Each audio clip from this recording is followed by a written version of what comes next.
భూదేవికి ఒక పిల్లవాడు పుట్టాడు అని మీకు తెలుసా? పూర్తిగా వినండి, తెలుసుకోండి, చాలా బాగుంటుంది.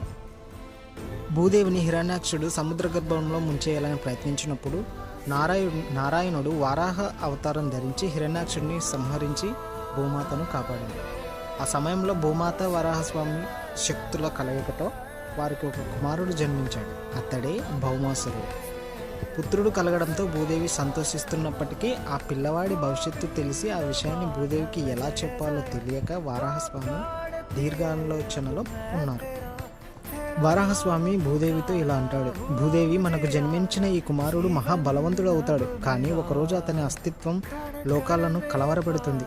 అతడు దేవతలను మానవులను పీడించే నరకాసురుడు అవుతాడు అని చెప్తాడు. అప్పుడు భూదేవి చింతతో, ప్రభు, అయితే నాకొక వాగ్దానం చేయండి. ఆ సమయం వచ్చినప్పుడు నా అనుమతి లేకుండా ఎవరు అతన్ని సంహరించరాదు. మీరు